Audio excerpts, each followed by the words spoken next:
Concern grows over the buildup of Russian troops along its border with Ukraine. What can the U.S. and its European allies do to prevent or punish a Russian invasion? And a look inside how Ukrainians are preparing to defend themselves. Now, on the Inside Story, the Ukraine-Russia crisis.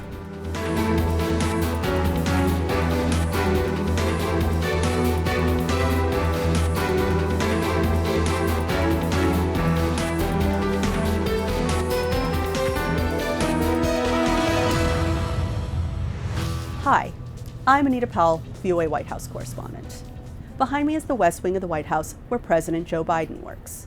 The president is briefed daily on a number of issues of national security, lately about Russia's growing military buildup along its border with Ukraine. The U.S. says more than 100,000 Russian troops are amassed at the border, ready to invade at the command of President Vladimir Putin. Among his demands, Ukraine must never be a part of NATO. The U.S. and its allies say the decision is Ukraine's to make. They are supplying weaponry to Ukraine and fortifying defenses throughout the region. We will get the details on troop movements and preparations inside Ukraine later in the show. First, Washington's view of the crisis. Strong words from U.S. President Joe Biden as the drama deepens between Moscow and Washington. We continue to urge diplomacy as the best way forward. But with Russia's continuing its buildup of its forces around Ukraine, we are ready no matter what happens. President Vladimir Putin has deployed tens of thousands of troops along the Ukrainian border, not just within Russian territory, but also in Belarus. The White House says more than 105,000 Russian troops surround Ukraine on two sides.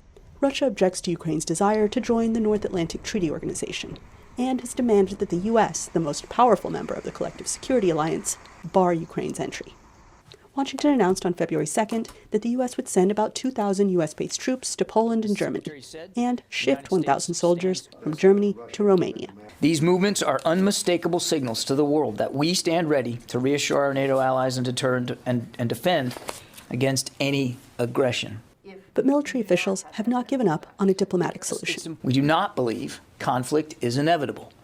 The United States, in lockstep with our allies and partners, has offered Russia a path to de-escalate.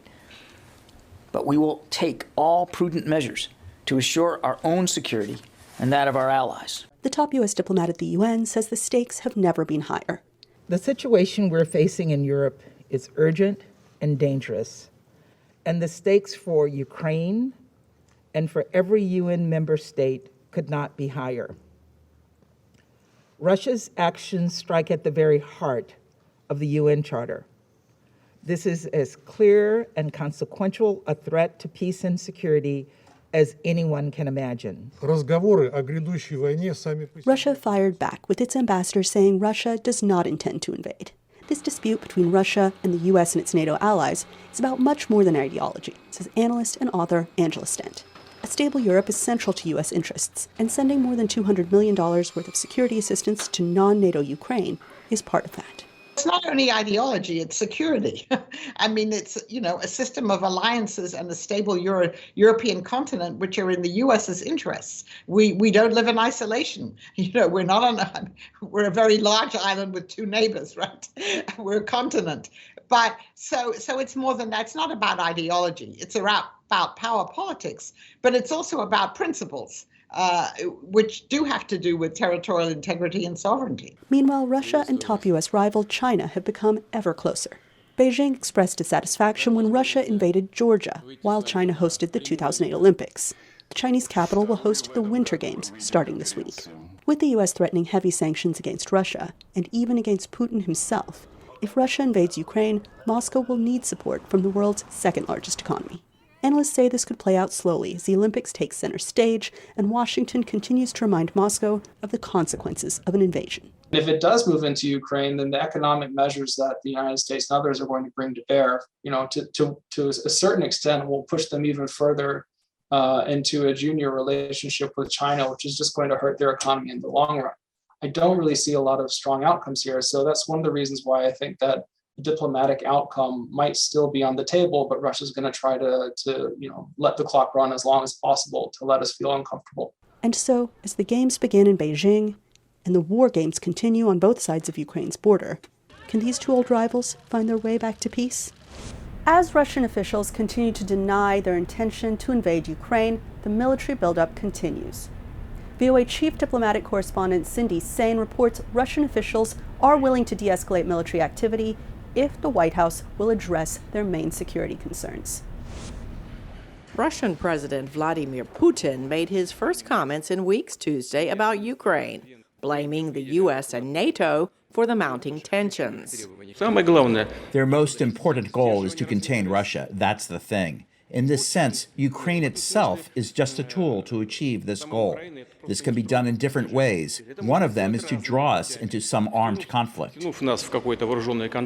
But experts note Putin is the one who deployed more than 100,000 Russian troops to Ukraine's border, Crimea, and Belarus to bolster his demand that NATO pull some of its forces out of Eastern Europe and promise to never admit Ukraine. With this military buildup, Putin has put himself into a box, says former CIA military analyst Jeffrey Edmonds. He's made very maximalist demands that he knows that we can't I would assume that he knows we can't meet. We're not going to withdraw NATO infrastructure back to 1997 levels, which is one of the things that they've asked us to do. And so I think he's in a holding pattern waiting for the right military composition on Ukraine's border in order to actually take military action.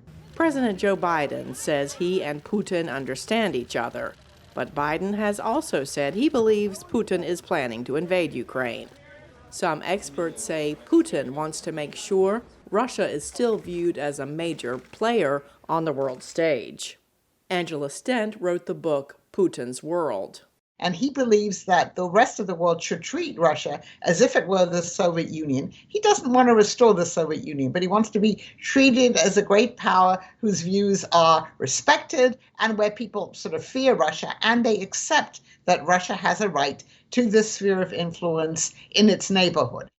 Some experts say Putin likely sees eastern Ukraine, where a war has been simmering since he annexed Crimea in 2014, as part of Russia. So I think Putin might acknowledge that Western Ukraine is genuinely Ukrainian and perhaps belongs in the European cultural and political world, but in his eyes, Eastern Ukraine is sort of a version or an extension of Russia. But what Putin really fears the most is dissent from his own people, says Bill Browder, founder of the Magnitsky Justice Campaign. The average Russian is worse off, a lot worse off than when he first became president. And that's all, he owns that. That's all on him. And so he's pulling this strategy straight out of the dictator's playbook, that when people are mad at you, make them mad at somebody else, start a war. During his New Year address to the nation, Putin did not mention that he implemented a major crackdown on his critics. The most influential one, Alexei Navalny, was jailed 1 year ago after he survived a poisoning attack. Cindy Sain, VOA News. As Russian forces gather along Ukraine's border, the Pentagon has placed 8,500 troops on heightened alert for possible deployment to NATO countries in Eastern Europe. VOA Pentagon correspondent Carla Babb spoke with Pentagon Press Secretary John Kirby about the U.S. position and potential military involvement. The president has been very clear that in the event of another invasion of Ukraine by Russian forces, the U.S. forces will not be engaged on the ground in combat in Ukraine. He's made that very, very clear. But he's also made it very clear that we have an obligation to our NATO allies to make sure that we're backing up our Article 5 commitments to the alliance. And so we are exploring a range of options to help bolster the alliance on the eastern flank and to prove our dedication to that very ironclad security commitment inside NATO. And so clearly by invading Ukraine, Russia would put the pressure on the U.S. and NATO to bolster their eastern flank with troops and other defenses, yes? Look, I would argue that already there's a feeling of some pressure inside the alliance to make sure that it is clear to Mr. Putin how seriously all the allies take our mutual defense requirements. So we've got to make sure that that not only do we send a strong signal about NATO solidarity, but that that the alliance really is solidly prepared to defend itself if needed. You mentioned the building up of defenses, and one of those domains that we have in the defense world is cyber. The Deputy National Security Advisor for Cyber is in Europe as we speak. Would a cyber attack on Ukraine constitute a Russian incursion? Well, I think I'd say what the president said was any incursion in Ukraine would trigger economic consequences, and I think I'd rather not characterize it beyond that. That said, you're right that we have seen this out of the Russian playbook before, the use of cyber operations to sow discord or to try to incite violence, to disrupt infrastructure. And we would not be surprised to see that again used by Russia in the run-up to perhaps something more conventional from a military perspective. And we have, as you know, we have a small number of trainers in Ukraine, and since 2014, the United States has helped contribute to better cyber resilience inside Ukraine. Not to say it's perfect, but I think the Ukrainians understand too that that is a tool that the Russians could use, and that we all need to be mindful of that and to be watching out for it. You have said here in this room that Russia has more than 100,000 troops at the border with Ukraine. Russia is denying that currently, so why not declassify some intelligence to show who's telling the truth? Well, look, I mean, we're confident in our assessments, and we are careful in the degree to which we talk about those assessments. I think that's the prudent thing to do here when you're dealing with an actor like Russia. They also have denied that they have any intention to invade Ukraine again, to violate Ukrainian sovereignty. So, a way to prove that would be to take those more than 100,000 troops and send them back home, rather than keep them arrayed as they are around the eastern and northeastern border of Ukraine, down south around Crimea, and then in occupied Crimea, and then in Belarus too. And then the final question, you've been talking about the escalation that Russia has been doing. Have they shown any signs of de-escalating at this point? No, they have not. As I said, even just as recently as today, we continue to see the flow of additional combined arms capabilities from elsewhere in Russia to the border with Ukraine and into Belarus. So no, there's been no sign from a military perspective of de-escalation. Now, on the diplomatic side, there was an exchange between Minister Lavrov and Secretary Blinken, and I think you heard Secretary Blinken say that he still believes that there's time and space for dialogue, and we, of all people, we absolutely fully support that and want to see that happen. That's the best way forward here to de-escalate this, this potential crisis here. But from a military perspective, no, we continue to see added capability, and that's deeply concerning.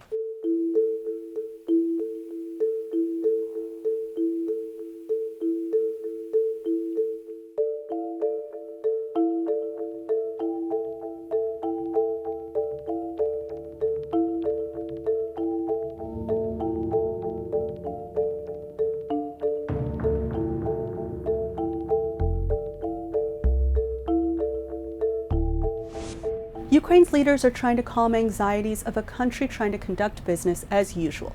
But it's hard to dismiss the threat across the border. Our Ricardo Marquina has been reporting from inside Ukraine for more than a week, watching Ukrainians trade war preparation tips on social media while trying to live life as normal. Here's his report from Ukraine's capital, Kyiv. On the outskirts of Kiev, a group of about 200 men and women receive military training. They are civilians who have joined the Territorial Defence Force, a reserve corps set up by authorities to support the Ukrainian armed forces in the event of a conflict.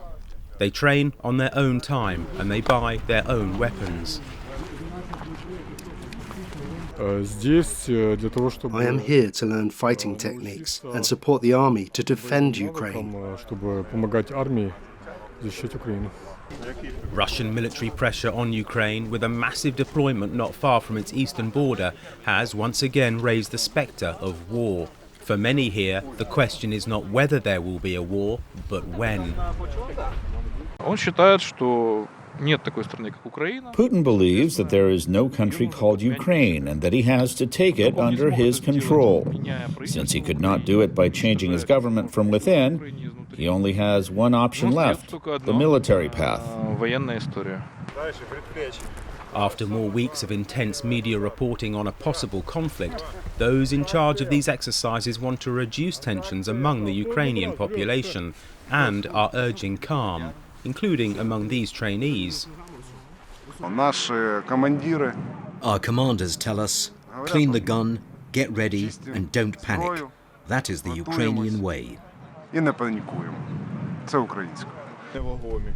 The following workday, these men and women will return to their jobs in the city, while in Moscow and Washington, the political tug-of-war that could push them to war will continue. For Ricardo Marquina in Kiev, John Spear, VOA News. Miroslava Gongadze has covered Ukraine for VOA since 2004 as anchor of our daily TV news show Chaz Time and chief of our Ukrainian service. She has recently been promoted to VOA's Eastern Europe chief, based in Kyiv. I spoke to Miroslava about how the crisis is being handled in Ukraine. It feels like living near the volcano that can erupt any time. So they kind of get used to this permanent, constant threats, and they cope with it. However, this recent months, the threat is more imminent. So people are starting preparing more. They are signing up for defense. Local defense groups. They are buying arms. They are buying weapons. They are legally, obviously, it's possible to buy weapons in Ukraine. They are creating safe houses. They are planning their escape routes. They are planning to take their families out. Do you think that these are evenly matched forces? Unfortunately, it's definitely not evenly matched forces. I have to say that Ukrainians armed forces are heavily outnumbered and outgunned by Russia's army. But military experts say that they would be capable of mounting significant resistance and inflicting heavy casualties if Russia were to launch a large-scale invasion. Let's talk about the different messages coming out of Washington and Kyiv, with the White House saying that invasion is imminent, and President Zelensky saying this is overblown. There's no need to overreact. Can you explain to us why we're hearing those two messages and what the consequences of that mixed messaging could be? My take would be that it's just probably unimaginable for Ukrainians and for Ukrainian government that something like that can happen, meaning that full-scale invasion can happen. Everybody understands that this, if this invasion will happen, that will change Ukraine, it will change the Europe, and will change the world, is what President Joe Biden said. He said this would be the biggest deal since World War II. Do you agree with that statement? I totally agree with that. I think the Joseph Biden and our U.S. NATO allies understand, specifically Europeans who are close to member of European Union and those who are close to Russia, like Poland, Romania, those countries in the North Baltic states. They are aware of Russian threats, and they feel and understand it the most. And they do ask United States and NATO to help and to support more. And then finally, I just want to talk about some of the other players on this very complex chessboard. We see this as a big contest between NATO and Russia, with Ukraine caught in the middle. But let's talk about the other characters. We also have China and we also have Turkey. Those are two that come to mind. Turkey is trying to play both cards. They need to maintain their good economic, specifically political relationship with Russia, but at the same time, they do want to have Ukraine, to support Ukraine as well. In terms of China is for years trying to put their foot into Ukrainian economy, and there are some forces in Ukrainian government, in the Ukrainian parliament, who are supporting China's involvement and bigger engagement with China. Any clash between Russia and Ukraine will threaten Europe's energy security. The European Union gets about a third of its natural gas from Russia. Economic sanctions are expected to target Russia's energy sector, and China is watching the situation with great interest. Our Henry Ridgewell has the inside story from London. Western nations have threatened unprecedented economic sanctions against Moscow if it invades Ukraine. If cut off by the West, could Russia look east to China for help? The policy I think China is likely to take is to do whatever they can to help the Russians to face up to the economic sanctions that the US and Europeans may impose on Russia. Economic links between China and Russia are not really strong enough to replace any break off of economic links between Russia and Europe. China has offered political support for Moscow in its standoff over Ukraine. This foreign policy coordination will definitely increase because from the Russian perspective, intensification of the military partnership between Russia and China is precisely one of the major pains which Russia can inflict to the United States and NATO. Meanwhile, China is closely watching NATO and America's response to any Russian invasion. Even though there's these troop deployments to Eastern European states, no states are talking about directly sending troops into Ukraine itself to defend. And of course, China is taking note of that with some of their own territorial disputes in their own area. Taiwan is China's biggest territorial dispute. And there is a risk of miscalculation as Beijing watches events unfold in Ukraine, says Steve Tsang. The Chinese seeing the Americans and the Europeans talking big, but not doing very much about it, which would embolden them over Taiwan and potentially miscalculate what the American responses to a crisis over Taiwan might be. Despite their mutual rivalry with the US, China and Russia's interests don't always align. Beijing's multi-trillion-dollar Belt and Road Initiative cuts through several former Soviet bloc states, including Ukraine. A direct rail and ferry freight link opened in 2016, linking China with Ukraine's Black Sea coast via Georgia, Azerbaijan and Kazakhstan, bypassing Russia. China has also funded infrastructure projects, including a new metro line for Kiev. If Russia invades Ukraine, could Beijing's investments in the region be at risk? The more immediate impact on the Belt and Road Initiative would in fact be the Russian military intervention in Kazakhstan. And the Chinese government actually have shown that they are quite relaxed and comfortable with that. To them, it's more important to support authoritarian states and autocrats to stay in power, and then for some of them to be closer to Russia than to China at the moment. Over the longer term, things may change. In the short term, analysts say China is keen to keep a lid on the simmering tensions for at least the next few weeks as it prepares to host the Winter Olympics. Henry Ridgewell for VOA News, London. Thanks for watching. Follow me on Twitter at 6ArmsPowell. Connect with VOA News on Instagram and Facebook, and stay with voanews.com for all the latest news and information. See you next week for the Inside Story.